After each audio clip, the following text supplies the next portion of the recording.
Hello, everybody, and welcome back to the Data Playbook.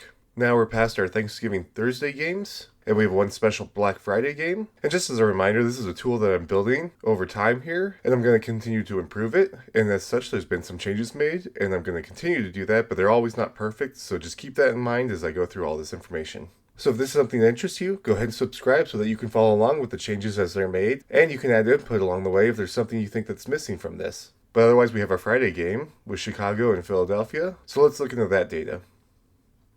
Starting off with our team data, you have Philadelphia favored on the money line with a spread of 7 points and a total line of 44.5. And then now you have the averages for the season for each team. And looking at the rankings, you have Chicago with a decent offense here, a scoring rank of 8, which is top third, a passing rank of 11, which is a little below top third, but still pretty good, and a rushing rank of 2, so they're the second best team in the league at rushing right now. Defensively, though, they're about the bottom third with a rank of 27 for allowed scoring, a rank of 21 for allowed passing, and a rank of 28 for allowed rushing. For Philadelphia, you have a bit more of a mixed bag, with a little bit below average scoring rank and a bottom third rushing rank. Defensively, they're not very good here with the allowed passing rank of 20 and an allowed rushing rank of 20 as well, although they do manage to stop their opponents from scoring pretty well with an allowed scoring rank of 8.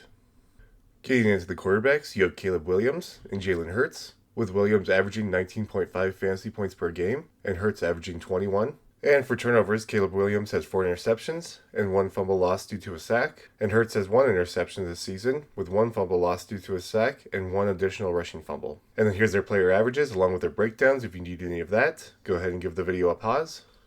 But then looking into our charts, we have Caleb Williams with about 18% of the team's rushing carry share and about 20% of the team's rushing yard share, so he gets about a fifth of all the rushing yards on the team. And Jalen Hurts gets about 25.7% of the team rushing carry share and about 23.6% of the team rushing yard share, so he's a little bit closer to about a quarter of all the rushing yards and carries on Philadelphia.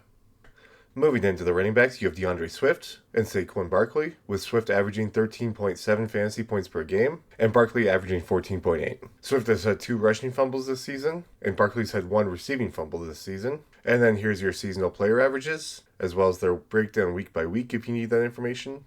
And then looking at their share, you get DeAndre Swift with about 45.8% of the team's rushing carry share and 44.5% of the team's rushing yard share.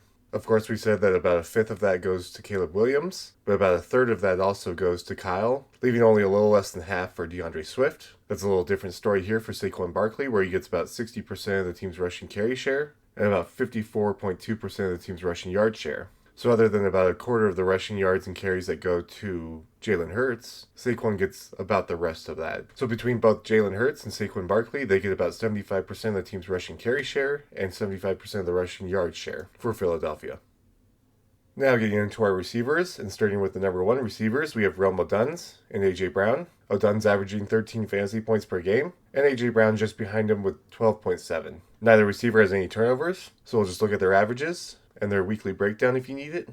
And then moving into their shares, you have Rome Odunze with about 24.8% of the team's target share and 25% of the team's receiving yard share. That's about a quarter for both of those for the whole team, and the largest of anybody else on the Bears. And with A.J. Brown, he gets about 28.4% of the team's target share and 26.4% of the team's receiving yard share. And this doesn't quite give A.J. Brown the largest share of the team. It's about the second largest share. And then with the number 2 receivers, you have DJ Moore and Devontae Smith, with DJ Moore averaging 10.7 fantasy points per game and Devontae Smith averaging 13.5. Neither receiver has any turnovers, so here's their player averages and their breakdowns. And then for their share, you have DJ Moore with about 17.2% of the team's target share, 18.8% of the team's receiving yard share. That also makes him the second most targeted and the second most utilized receiver on the Bears. Devontae Smith gets about 29.5% of the team's target share and 35.1% of the team's receiving yard share. And unlike A.J. Brown, this gives him the largest share of both targets and receiving yards for Philadelphia.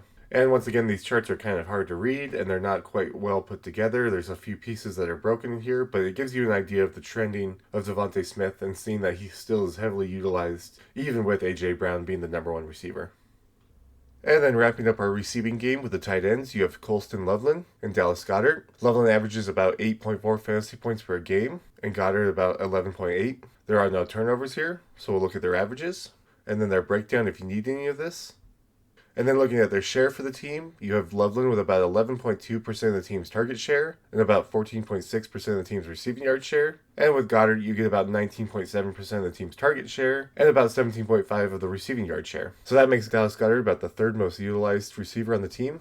And that's also similar here with Loveland being the third most utilized for receiving yards, but not quite the same for targets.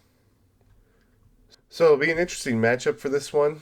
The biggest things that stand out to me is that Chicago has a pretty good offense, especially in the rushing rank, but they're pretty good for scoring. However, they're not great for that defense, as we noted before. That might be an advantage for Philadelphia to poke holes in that defense, and the especially bad allowed scoring rank versus this 18 scoring rank. However, I do wonder if Philadelphia is going to fall short with their defense not being so great against a much better offense. They do have a pretty good allowed scoring rank at preventing teams from scoring, but Chicago counters that with having a pretty good scoring rank themselves. So really the way I would see this based on just these numbers, I would lean towards the Bears for this game rather than Philadelphia. But since it's in Philadelphia and they managed to find a way to win, it could easily go Philadelphia's way. So we'll just have to see how it turns out.